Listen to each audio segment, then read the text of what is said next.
by banks and asset managers to work together on a set of interoperable global standards that are compatible with the existing financial systems. So that's the important nuance that I think not everyone yet fully understands, is that this will be compatible with the existing systems. It doesn't need to replace the existing systems. It can be made completely compatible. I think the SWIFT membership banks have been signaling this very clearly to SWIFT and the whole SWIFT organization. I sense a whole new demand and willingness from SWIFT to go live into production. They announced that they have a chain. They also announced that they're continuing to move ahead with their interoperability work, which is with us. And so we see a definite pre-production production path now. And that's something that I think will be very exciting for the SWIFT membership. There's just some final details that are getting hammered out. And DataLink is a very feature-rich, robust, and highly secure institutional-grade data publishing solution for data providers. So data providers can now directly publish their data onto many of the chains that Chainlink supports. Some of those will be public chains, some of those will be private institutional chains. In terms of DeFi, what this does, it'll open up the universe of data providers that they have access to using the highly secure Chainlink Oracle system. Chainlink is by far the largest source of data for the blockchain industry. The Chainlink system powers the majority of DeFi, and it does that because the security of Chainlink is far beyond the other Oracle solutions, which is very easily proven by the amount of Oracle and data hacks that continue to happen that don't happen to Chainlink. So Chainlink has aggregated a large user base, a large base of developers and applications that want to consume data through the Chainlink standard as the secure, reliable standard that both the developers of that protocol value and the consumers of that protocol value, because they understand the relationship between reliable data and having their money being reliably held in the protocol. Because if the data is manipulated, intercepted, or corrupted, then the value in the protocol becomes at risk and they could lose their value as consumers. And the consumers in the DeFi world are very thoughtful about all the risks that they would experience, Oracle risks and Oracle hacks being one of the main risks that they still experience, except when that data is transmitted or provided to them through Chainlink and the Chainlink standard. I think it's very clear that you need standards. SWIFT is a conference, a group, and Sibos is a conference about standards. And so we're here today to show you some of our work with SWIFT and to show you some of our work with others in the financial community around how on-chain standards can come together with existing systems and existing standards to create next-generation digital assets. But just so you folks can understand what Chainlink does, it basically creates a set of these on-chain standards around data, connectivity, cross-chain interoperability, compliance, privacy, and a long list of other problems that blockchains don't solve, but that they need to have solved in order to do digital asset transactions of any real value or complexity. So here behind me you see the data standard, the interoperability standard, the compliance standard, the privacy standard, and a short list of solutions made out of combining these standards. But fundamentally, what Chainlink, I think, will become is an open global set of systems and standards that are used by the SWIFT community, are used by various CSDs, are used by banks and asset managers to work together on a set of interoperable global standards that are compatible with the existing financial systems. So that's the important nuance that I think not everyone yet fully understands, is that this will be compatible with the existing systems.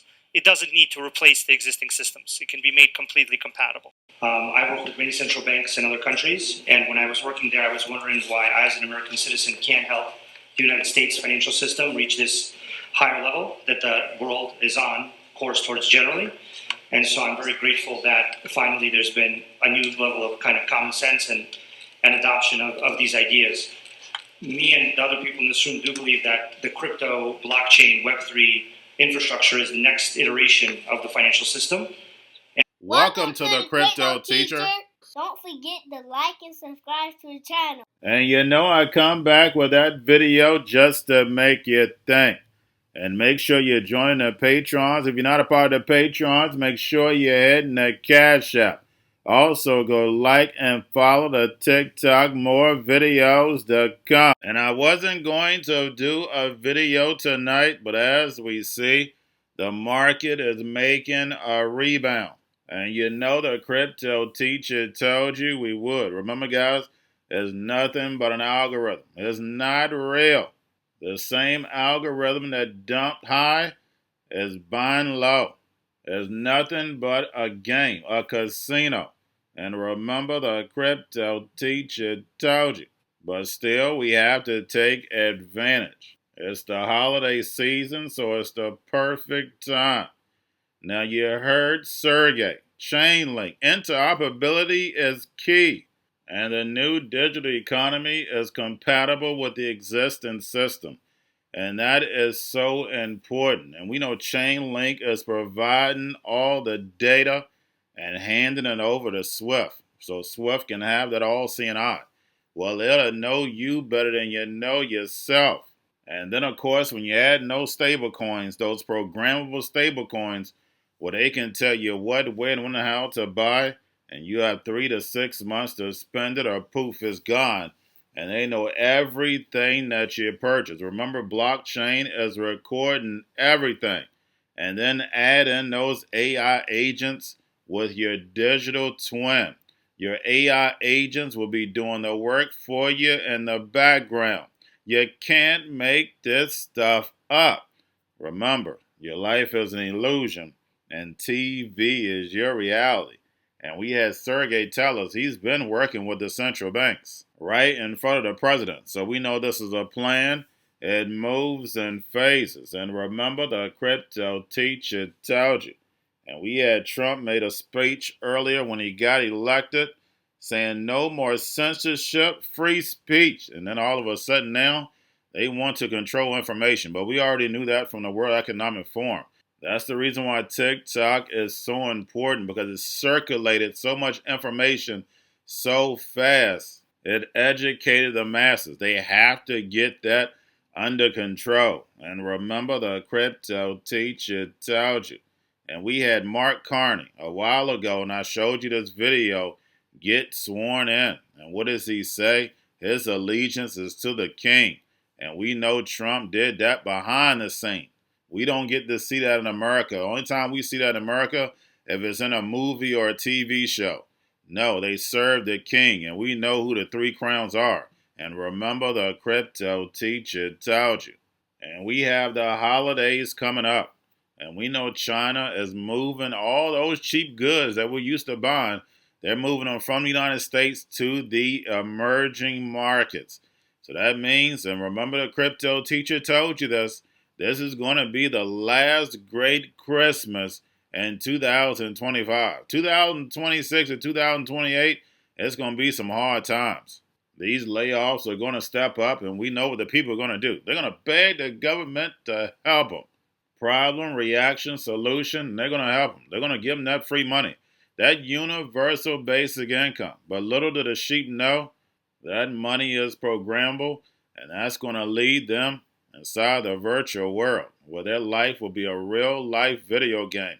And remember, the crypto teacher told you, because he knows. When it comes to the NWO, it's all planned out. You have a wonderful day. In addition, I'm pleased to report that America is also a free nation once again. On day one, I signed an executive order to stop all government censorship. No longer will our government label the speech of our own citizens as misinformation or disinformation, which are the favorite words of censors and those who wish to stop the free exchange of ideas and, frankly, progress. We have saved free speech in America, and we've saved it strongly. We took the freedom of speech away because that's been through the courts, and the court said you have freedom of speech, but... I, Mark Carney, do solemnly and sincerely swear that I shall be a true and faithful servant to His Majesty King Charles III, as a member of His Majesty's Privy Council for Canada. I will, in all things, to be treated, debated, and resolved in Privy Council, faithfully, honestly, and truly declare my mind and my opinion. I shall keep secret all matters committed and revealed to me in this capacity, or that shall be secretly treated of in council. Generally, in all things I shall do as a faithful and true servant ought to do for His Majesty. Leading indicators are ocean freight bookings. And so we've got some great data here from Vision. And so this is all about the stuff that's coming in for you tomorrow. And so we went all the way back year over year. And we are now at a point right now, 1 million less containers for this year compared to last year. And so when you're in an industry that you get paid for moving a parcel, a million containers, that's a lot of parcels that will not be here. There's going to be people of means who are going to travel, and then there's going to be people maybe who of lesser means who might actually be able to use an Oculus or a Magic Leap or some other kind of device to travel to the same place, but from their own couch. But in many ways, it's actually going to create even more distance between those two people. That psychologically, and I think that we've experienced this through social media. In many ways, it's brought people closer in certain ways, but actually created this remarkable divide because it's even more visible, actually, the divide in certain ways. Going to a different economy, and we're going to be learning more about that as we go, but clearly we're learning that things can be done from remote locations. We're learning that technology can replace people even more than we thought.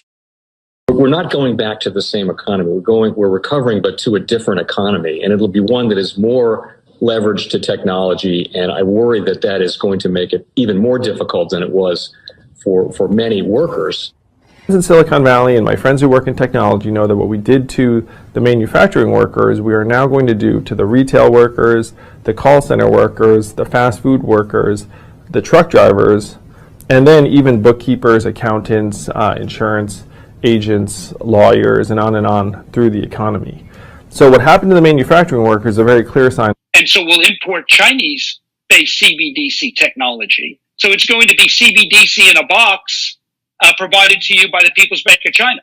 But every stock, every bond, every currency, every commodity, every piece of art, every private business, every piece of real estate will eventually be a token on a blockchain, an entry on a ledger, permanent and immutable. We will have truth instead of trust, and we will save over $7 trillion a year. 6 to 8% of global GDP is wasted by the friction of the trust industry that's necessary when you have dual entry accounting. With triple entry accounting, which is what a blockchain is, we get rid of all of that friction. It's a beautiful future. Like what you see in China and their social credit scoring systems, right? If we get identity wrong, it could be a tool to enslave humanity. And if we get it right, it could be a tool to liberate humanity. And as an American, I'm obviously rooting for the one that's on the side of freedom. Bitcoin is an international asset. And also, I do believe the role of crypto is it's digitizing gold. I actually believe this technology is going to be very important. Look at it. We have been part of a huge revolution in investing through ETFs. We believe that ETFs will be changing the whole way we invest. Many people still use it as a means, people are investing it for indexing. No, the majority of people who are putting money in in ETFs are active investors that are buying exposure. The entire bond market is being transformed as we talk right now. I believe the next generation for markets, the next generation for securities will be tokenization of securities.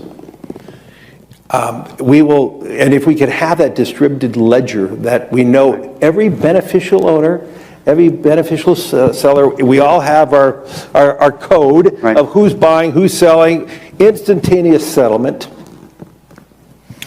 And think about it, it changes the whole ecosystem. Chinese bank ICBC has been hit by a ransomware attack, and the U.S. Treasury market, as a result of that, has been disrupted. This, according to the Financial Times. We're going to get more right now with Bloomberg's Shonali Bassick. Shonali, what do we know?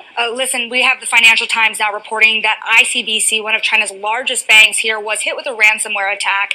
And remember, they're a very significant intermediary in the Treasury market. The SIFMA has told his members that this has been part of the reason here that the system is kind of clogged up, if you will. During that auction that we saw a little bit before, the attack had prevented ICBC, according to the Financial Times, from settling Treasury trades on behalf of other market participants. A large executive at a major bank also telling the paper that such a large party on the fixed income clearing corp creates major concerns, potentially impacting the liquidity of Treasury markets. Now, it was not just a poor auction; it was absolutely lousy. And you know, when the dealers have to step in to save a Treasury auction, that's a rare occurrence. And Cryptoteacher and the new World Order book, plus the 3 kids books, It's Time to Re-Educate.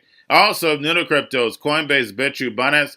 Do not forget book links and crypto links are in the description. The stock channel, guys. Don't forget to go like, subscribe, spread everywhere. You have your Kobo, your chip stocks, your banking, your gaming. While everybody's sitting at home, get home stocks, the Seaver, the biotech stocks. And while everybody's at home wishing they were still getting that free money, what are they doing? Drinking and smoking weed. Don't forget about those stocks, and you have a wonderful day. The most powerful person in the world is the storyteller. The storyteller sets the vision, values, and agenda of an entire generation to come. Steve Jobs. And guys, you know I truly believe in this. When you look at the New World Order, they're the storytellers. And that's the reason why I wrote my New World Order book. But guys, now it's time to change the current generation. And I wrote 3 kids books. You know I love the Trinity because I understand the power that's in it. So I have 3 books. We have an opportunity to change the generation, to educate. Not just me, but I want to show you that I take action on a daily basis. And I want you to take action on a daily basis. Whether it's your job, whether it's in your community, we have an opportunity right now to educate the masses. I posted this on my Twitter account. Please share, but this is a short clip of the 3 books. There's going to be a clothing line and action figures. Please get these books for your kids, nephews, cousins, friends, so therefore we can start the re-education now. Because as we see, the 4th Industrial Revolution foundation is definitely here. Robots, algorithms, drones, taking humanity out the picture. We have to re-educate. But let's get into the video. Part 1. King Joshua and Grandma Tam save the village. Part 2. King Joshua and Grandma Tam save New York from COVID-33. Part 3. King Joshua and Grandma Tam goes to China. It's mandatory to get part 1, part 2, and part 3 of this series. It's time to re-educate Generation Z.